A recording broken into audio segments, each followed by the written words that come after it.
BRS alliance గురించి నేను జైల్లో ఉన్నప్పుడు మంతనాలు చేసిందని ఒప్పుకుంది కవిత గారు.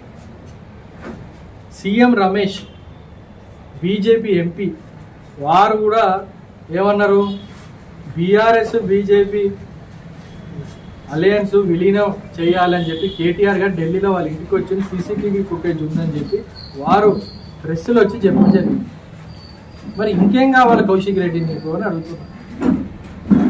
మీరు దొందు కదా, మీరిద్దరు కలిసి రాజకీయాలు చేస్తున్నారు కదా.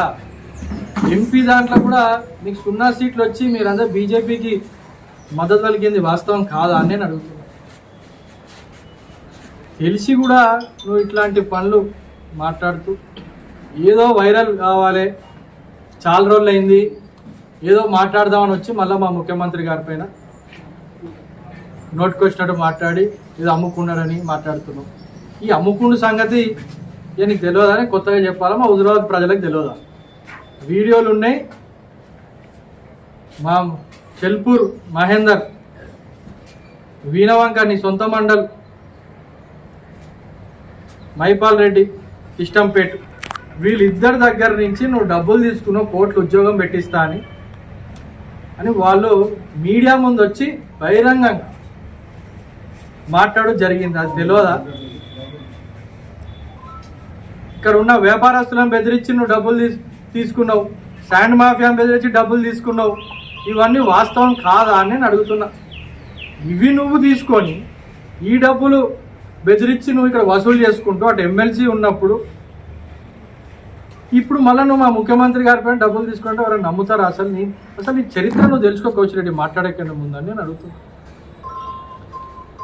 డబ్బులు తీసుకున్న విషయంలో కానీ ఇక్కడ నువ్వు చేసే ఆరోపణలు బీజేపీ కాంగ్రెస్ ఒకటే అని చెప్పి ఏదైతే ఆరోపణలు నువ్వు చేస్తున్నావో ఇవన్నీ ప్రజలు ఎవ్వరు నమ్ముతలేరు నిన్ను. ప్రజలకు వాస్తవాలు తెలుసు. ఇద్దరు ఒకటే. కాళేశ్వరం పైన కూడా మరి సిబిఐ ఎంక్వైరీ చేసిన తర్వాత మా ముఖ్యమంత్రి గారు మరి ఇప్పుడు ఎవరైనా దాని గురించి స్పందించిందా అని అడుగుతున్నా. మళ్ళీ ఎవరు స్పందించిండ్రు?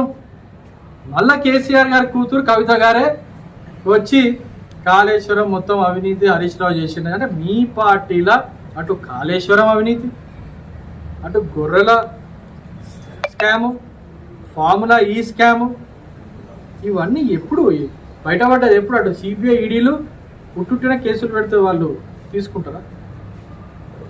స్కామ్ గవర్నమెంట్ ప్రభుత్వం మీది, ప్రజాప్రభుత్వం మాది. ఇందిరా మిల్లులు ఇచ్చుకుంటా, మేము రుణమాఫీలు చేసుకుంటా, రైతు భరోసాలు ఇచ్చుకుంటా, సన్నబియ్య కార్యక్రమం చేసుకుంటా మేము పోతుంటే ప్రజలు మాకు వచ్చే ఆదరణ నీకు నచ్చక ఏదో ఒక రచ్చ చేయాలి, ఏదో బట్టగాల్చి మీదేసే కార్యక్రమం చేయాలని చెప్పి నువ్వు పిచ్చి పిచ్చి మాటలు మాడుతున్నావు తప్ప ప్రజల లోపల బ్రహ్మాండంగా మా కాంగ్రెస్ పార్టీ పైన అభిమానం ఉంది, నమ్మకం కుదిరింది. రానున్న రోజుల్లో కూడా మా 6 గ్యారంటీ పథకాలు అందేంత వరకు మేము కృషి చేస్తామని చెప్పినాం. ఇకపోతే యూరియా విషయం గురించి ఇబ్బంది ఉన్నది వాస్తవం, కానీ ఎవరు దానికి బాధ్యులు? సెంట్రల్ గవర్నమెంట్ కాదా అని నేను అడుగుతున్నాను. రఘునందన్ రావు గారే చెప్పిండ్రు, యూరియా ఇచ్చేదటు బీఆర్ఎస్ ప్రభుత్వం, బీఆర్ఎస్ కాదు, కాంగ్రెస్ కాదు, మేమే ఇస్తాం, బీజేపీ మా వల్లనే లేట్ అవుతుందని చెప్పి వారు ఒక మీడియా ఇంటర్వ్యూలో చెప్పడం జరిగింది. అది నీకు కూడా తెలుసు. ఇప్పుడు మాట్లాడి మా తుమ్మల నాగేశ్వరరావు గారు, మా సీఎం గారు, ఇన్ఛార్జ్ మంత్రులు మాట్లాడి, agriculture minister, union agriculture minister మాట్లాడి దాదాపు ఇప్పుడు 50,000 నుంచి 2 లక్షల మెట్రిక్ టన్నులు మాకు మంజూరు కావాలని చెప్పడం జరిగింది.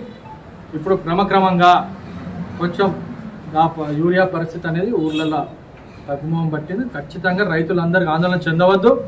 ఇది బీజేపీ చేస్తున్న కుట్ర. వాళ్ళు ఇవ్వాల్సిన యూరియా ఇస్తలేరు, అది స్వయాన వాళ్ళ ఎంపీలే ఇది మాట్లాడినరు. దీన్ని బీఆర్ఎస్ సోషల్ మీడియాలలో ఏదో కాంగ్రెస్ ప్రభుత్వం చేస్తలేదు అంటే మీరున్నప్పుడు యూరియా తక్కువ ఉంది, అప్పుడు బీజేపీనే కదా మీరు అన్నది. అంటే అప్పుడు జరుగుతూ ఒకటి, ఇప్పుడు జరిగితే రాష్ట్ర